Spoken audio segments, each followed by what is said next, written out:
Second email of the day. I hope this finds you well. I am a single Catholic man in my 20s from England. My question is about dating and friendship with women. It is said by some Catholic commenters that men should be friends with women before asking them out on a date and moving into more exclusive territory. However, it is also said by other Catholic commentators that men and women cannot be friends because there will always be a risk of developing romantic feelings.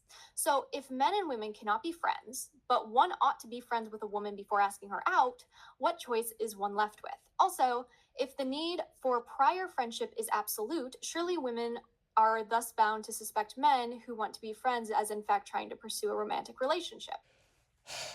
Man, dating is complicated. I wonder if there are any Catholic YouTubers who have advice on dating I could go to. The second thing that I found interesting, the clarity, women wanted you to say the word date. Okay. Be direct. Use the word date. So, in my experience, it takes a while for women to warm up to guys. If you go right up to a woman because you have been observing her for a while throughout the night, but she's never once looked at you or anything, and you're like, would you like to go out with me? She's probably going to say no because that's weird, right? She doesn't know you, she doesn't feel safe around you. Okay. Ask her if you want to hang out as a friend to get to know her. I guess I could do that too. Lots of guys will ask us if we want to hang out. No, we don't want to hang out. We have plenty of girlfriends to hang out with. What we want is for you to take us to do something fun that allows us to get to know each other better. Yes. One girl said, do not say, do you want to hang out? I've heard several guys ask me that, and it's so frustrating because I'm wondering, like, are we just two friends getting together? Is this a date? Is he trying to pursue me? What is this? It's so confusing. I just wish a guy would say, hey, I'd really like to get to know you better. Can I take you on a date? Because, quote, being vague does not exactly make a girl go weak at the knees. Oh, I can't do it. What does it mean? What does it mean? How is it this complicated? Why is it so complicated? I have an idea. I could make a video out of this. Who should make the first move? That is going to be the discussion of this video, and I'm going to try and present what I believe is a potential problem with that question that I am now going to call the first move problem. So what is the first move problem, and what are some of these solutions that might help us get around it? Well, before we get into that, we need to get into some psychology. So there are going to be two terms that are going to be important in understanding for this first move problem to make sense. The first is spontaneous desire.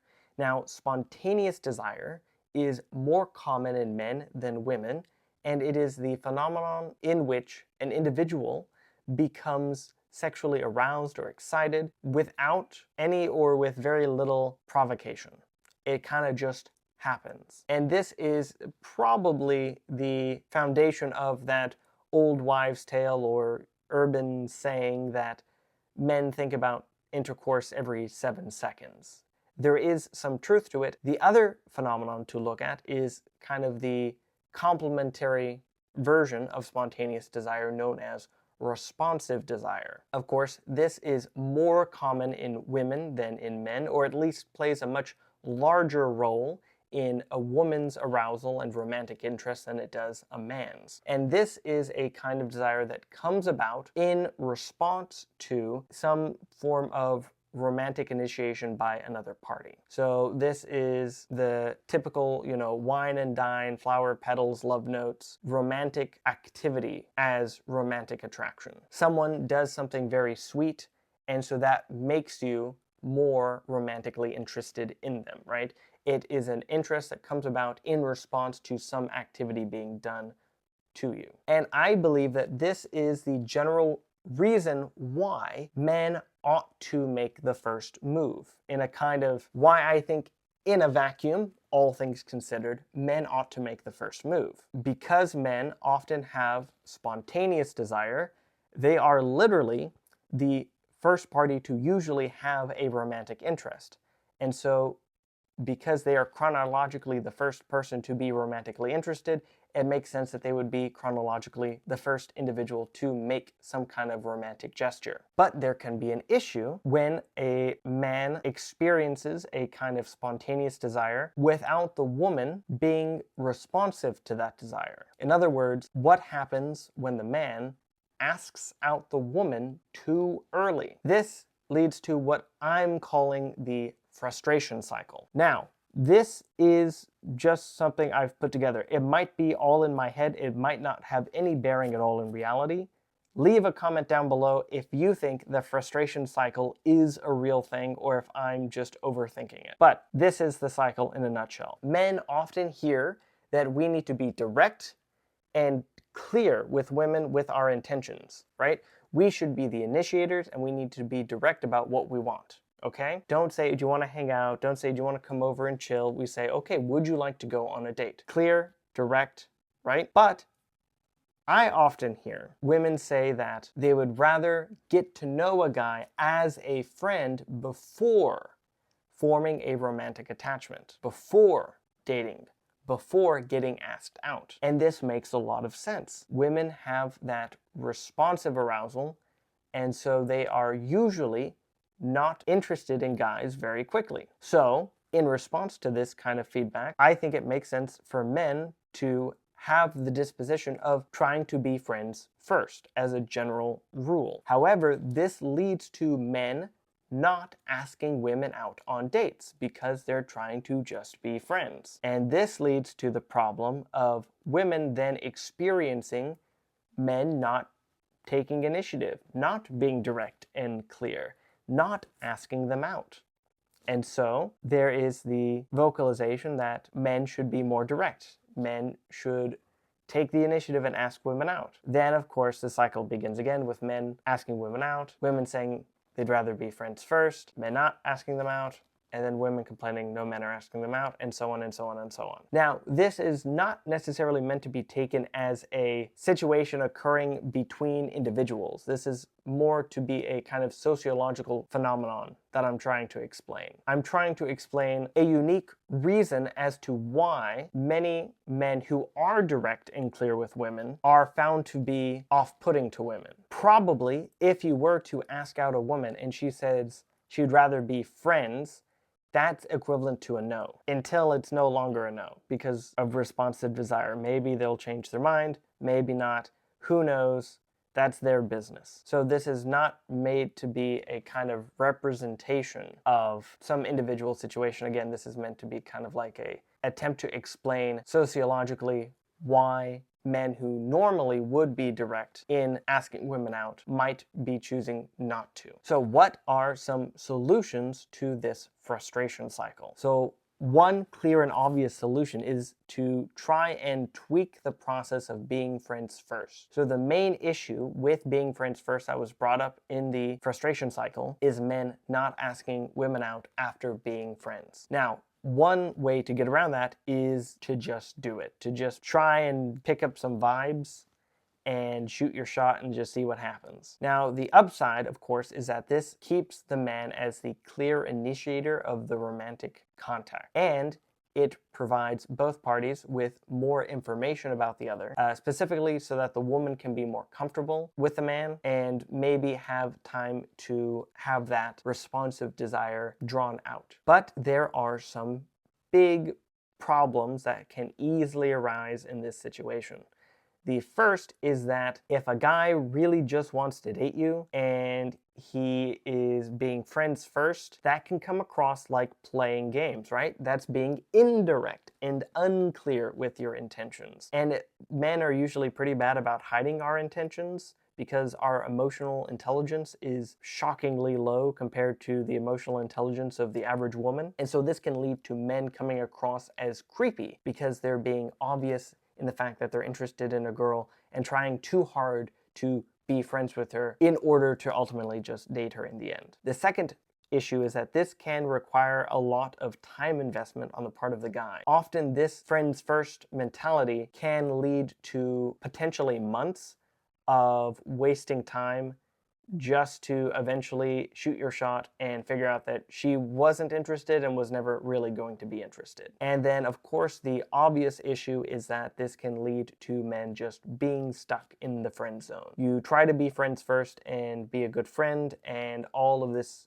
investment turns out to just be for nothing, right? Because you'll only ever be a friend, and maybe if you were a little bit more romantic, she would see you as something other than a friend, but you've made yourself like a brother, and so now you're stuck. But there are other solutions. There is dropping the hanky. Now, dropping the hanky is a intervention used by a woman in which she signals interest to a man that she is desiring his attention. The great benefit to this solution is that it basically opens a window to a guy and lets him know, hey, if you shoot your shot, you're gonna get it. You got guaranteed success, and so that can greatly help to reduce approach anxiety and help the guy maybe build up a little bit more courage than he usually would. Now, the issue with this, the big con, is that because, as I said earlier, men have generally much lower emotional intelligence compared to the average woman, women are usually not able to successfully drop the hanky. And what I mean by that is women are not obvious enough in their signaling to men that they are interested in a romantic relationship. I was browsing online one time, and there was a post online about a woman very confused about how she could make herself more approachable to men after Mass.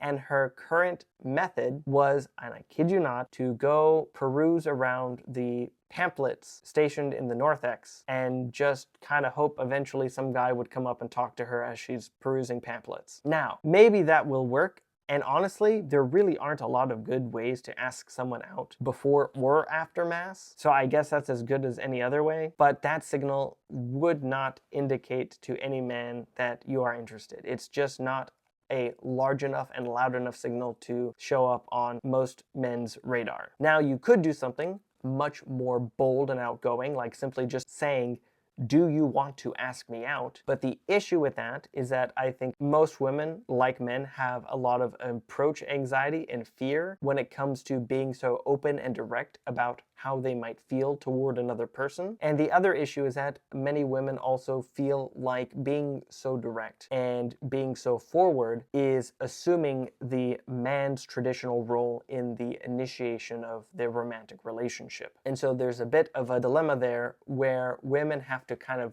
thread the needle to get a strong enough signal to show up on a man's radar that, hey, I am interested in you, and for him to receive the signal, while also not being so big and obvious that she's practically asking the guy out herself. Speaking of which, that brings us to the third solution, which is simply just having the woman ask out the man. Just being friends, and men just not asking women out generally. Men just try and be friendly to women until a woman decides that she will initiate the romantic relationship, switching the initiator-receiver roles. Of course, this can work, but there are some issues. Most notably, women, of course, are going to find it difficult to muster up the courage to be so open and direct with a guy. There are social stigmas and, of course, ramifications for violating the social norm. Women will feel like they are less womanly in a way, kind of like how men might feel less masculine in situations where they are found to be cowardly or unaggressive. A woman in this situation might feel less feminine. Now, granted, these social norms might be adjusting and changing as the dating landscape and dating norms change and adjust as well. And finally, there can be the issue of the woman not only feeling herself to be less feminine, but feeling her potential romantic partner as being less masculine and viewing him as a less attractive option because she is the one asking him out. For more information on other potential issues with women being the initiators, there's a lot of good information about Bumble's recent experiment with this. Bumble was still is a dating app, and it had a phase where it tried to have women act as the initiators in the romantic pairings on the website or app, and found that women overwhelmingly did not like being the initiators. So if you want more information about why women initiating can be difficult or problematic, looking more into what happened with Bumble can be a great way to learn more about the different social dynamics at play. So those are the 3 solutions. None of them are perfect, but all of them can work. At the end of the day, you just kind of have to go with the one that you think is the best for your situation, or whichever one you are most personally comfortable with. The only wrong answers are the ones you're not going to do, and the right answer is whichever one or multiple that you're comfortable with utilizing. And I want to end this with a short discussion on how to avoid a lot of the toxicity that exists in the online dating discussion landscape. It's really easy to go online and find videos about women bawling their eyes out and men kind of taunting women about how, oh, you lost the nice guy, and women being upset that they're so old and still alone, and men frustrated and angry about online dating. All of this toxic negativity is just everywhere online. And I think it would be good to just end this with a quick discussion on how to have a more positive outlook on these difficulties that people face while dating and how to go about these discussions online with more charity. So the first thing to keep in mind, and the most important, is that we all want the same thing. We're all on the same team. And a lot of these more toxic discussions, often men will view women as an adversary, and women will view men as adversaries. They will be pitted against each other and fighting against each other. But this is not good, right? We need to work together, and there's no reason why we shouldn't, because ultimately, most men want long-term, committed, monogamous, happy relationships, and most women do as well. It's a minority that don't. So there's no reason why we should view each other as adversaries or enemies. So if you ever feel yourself thinking or hear yourself saying women are part of the problem, or women are the problem, or this thing about women that they do is bad and that's why everything's wrong, that's bad thinking. That is thinking that leads to toxic discussions online, because it's not true. Women as a whole are not the problem. They are an ally. They are part of the solution, right? Men are not the problem overall. Men are an ally. They are part of the solution. And to emphasize this fact, it's important to remember that most of the people you will meet in real life are 90% of the time going to be better than the average YouTube or TikTok clip about dating you see online. Most of those clips are just people who need a lot of help, to be honest. And if you go outside and just talk to people, most of them are just like you. They're normal. They find it awkward. They're scared, but they want to try, and they are sincere. The next thing of note is that it's important not to shame the other sex for their natural and healthy desires. So there are some qualifications there, right? A lot of men do just want to sleep around. That's not good. It's perfectly fine to shame men for, being players and sleeping around. Absolutely, go ahead, shame men all day for that. That's fine. But what's not good is shaming men because of their disproportionate emphasis on youth and physical beauty, because that's just how men are naturally wired. That's not something men choose. It's not even necessarily an issue with men. That is, in fact, part of complementarity, and learning to work within that system and accept it is important in navigating relationships and relationship discussions in a healthy way. Likewise, men complaining about hypergamy and women desiring men with social and economic success and high status is not helpful either, because that's just a natural, healthy desire for a woman, and there's nothing wrong with that. Just like men placing an emphasis on physical beauty might make dating harder for some women, women placing an emphasis on financial and social success can make it harder for some men. And that's okay. It might be a tough thing to accept, but accepting it is the best way to have a healthy discussion and a healthy view on dating and relationships. So again, try not to shame or belittle the other sex for their natural and healthy desires. Sometimes it can get bad and go wrong and be an extreme. That's obviously true, but at the same time, the root of these things is healthy and normal. And the last piece of advice is to remember that dating is awkward and scary for everyone. Everyone has a hard time with dating. Everyone finds it weird to ask someone out, and everyone's going to make some mistakes. But because it's awkward and scary for everyone, and because everyone's going to make mistakes, don't be afraid to give some grace and some leeway to people, and always be ready to forgive. If someone ghosts you, understand that they're probably not used to this. It's awkward for them too. And so just try and have some compassion for how difficult it is out there for you and for those who you interact with. And that brings us to the end of this discussion. Let me know if you think the frustration cycle is a real problem, and your thoughts on who should make the first move, and more importantly, how the first move should be made. Do you think any of these three solutions are better than the others? And if so, how would you recommend mitigating their flaws? Leave your thoughts down in the comments below. And if you found this video informative or insightful, go ahead and leave a like and subscribe for more content like this in the future. This is A Cultural Catholic, signing off.